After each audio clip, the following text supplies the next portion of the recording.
Thank you for watching Scary Bear Attacks. If you like this episode, please remember to hit the like button and leave a comment or two, then subscribe and click on the bell to receive notifications of whenever we release new videos. Also, please remember to share them to your social media. Welcome back to Scary Bear Attacks. Today's episode takes us deep into one of America's most remote and rugged wilderness areas, the Arctic National Wildlife Refuge on Alaska's North Slope.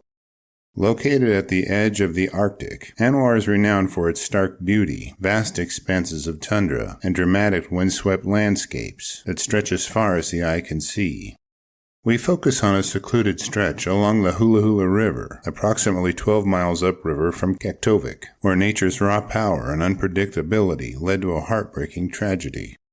The geography here is defined by a mixture of tundra and boreal forests, with gently rolling hills and scattered stands of trees, intermingling with expansive windswept plains. The area around the Hulahula River features riparian corridors where water flows through frozen ground, carving out channels that support a unique blend of plant and animal life in an environment dominated by permafrost. The climate of this region is as unforgiving as it is beautiful. Winters are long and brutal, with temperatures plunging far below freezing, while the brief summers are cool and marked by rapid weather changes. Even in early summer, chilly winds and unpredictable storms are common, and the lingering presence of snow in shaded areas is not unusual. Despite the harsh conditions, life finds a way. The plant communities here include pockets of white and black spruce and paper birch. Bushes such as Arctic willow, dwarf birch, and Labrador tea compete with berry bushes like crowberry, Alaskan blueberry, and lingonberry for resources. In this remote corner of the Arctic, the fauna is as adapted to extremes as the flora. Aside from the iconic polar bears further north, grizzlies roam these lands. Other common animals include caribou, Arctic foxes, wolves, and migratory birds that take advantage of the brief summer abundance. This delicate balance of life, thriving against the odds, sets the stage for our sobering account. At the heart of today's episode are Rich and Kathy Huffman, two individuals whose deep connection to Alaska's wild landscapes ultimately led them into the path of unforeseen danger. They'd long planned an adventure through the reserve via inflatable kayak and finally brought their plans to life. Given the area only sees about 1,500 visitors each year, and those are by permit only, they were fortunate to be able to make the trip. Given they were very experienced in the backcountry, the Huffmans were very rigid in their safety measures to prevent bear encounters. They brought along bear-proof containers for anything that would give off an attractive odor, and stored these bins separately from their sleeping tent. On top of that, the Huffmans were known to pull their rafts over and prepare dinner in a separate location from where they would pitch their camp for that night. This practice creates a separation from the attractant scents of food and the locations of the campers, limiting the possibility that a bear would connect the campers to food. Richard was 61 years old at the time and was a successful attorney for the electric and telephone utilities in Anchorage. He was an Army veteran, achieving the rank of captain during his service. Kathy was a 58-year-old elementary school teacher who always found a way to integrate her love for nature into her lessons. She and Richard married in 1989, and she embraced the 3 children he brought to the marriage. Over the decades, the couple spent many nights beneath the stars together, planning and executing adventures throughout the wilderness areas of the state.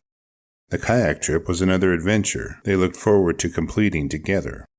On June 23, 2005, the Huffmans set out for what they hoped would be a peaceful retreat along the Hulahula River. Their chosen campsite, nestled in a remote area of ANWR, 12 miles upriver from the smallest coastal community of Kaktovik, promised tranquility and an intimate encounter with nature.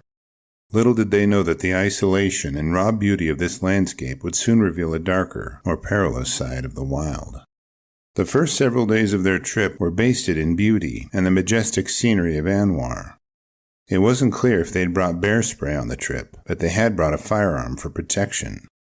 The couple was known for their reliance on experience and the natural cues of the land. In the expansive solitude of the Arctic, even the most careful adventurers can find themselves at the mercy of a force beyond their control.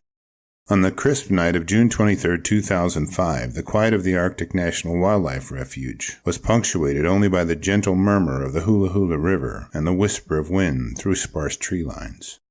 Richard and Kathy, having settled into their tent amid the raw and untouched beauty of the refuge, were looking forward to a night of peaceful rest beneath the Arctic sky. In the darkness, however, nature's unpredictable power made itself known. Sometime during the night, a massive bear, identified in subsequent investigations as a grizzly bear, found its way into the Huffmans' campsite.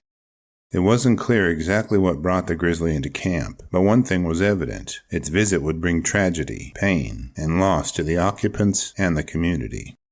Based on track evidence at the scene, the bear, drawn by a lingering sense of food and human presence, breached the relative security of the campsite in the dark of night.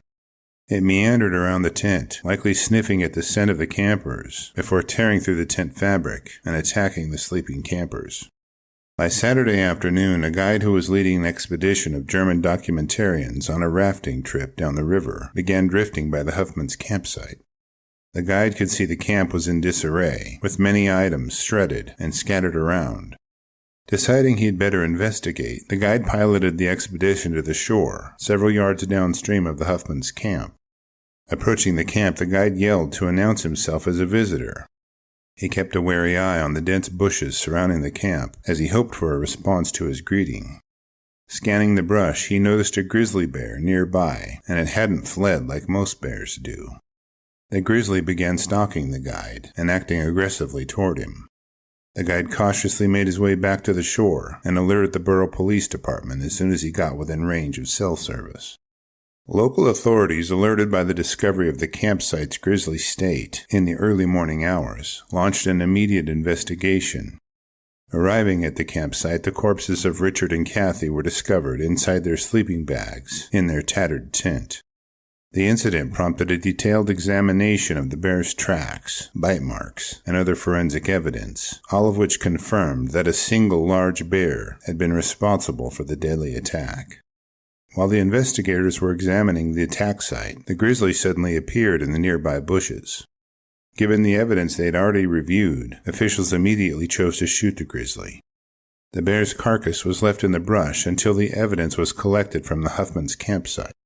The grizzly's carcass was taken to Fairbanks for a necropsy.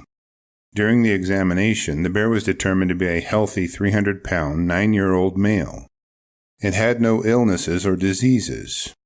It was about average in weight for the area and time of year, and stood a little over 6 feet in height on its hind legs. The bear's wounds included 4 wounds from a firearm fired by the responding officers. It had been shot in the legs, head, and heart before it was killed. At the Huffmans' campsite, the investigators noted that they had taken every precaution to avoid a bear attack.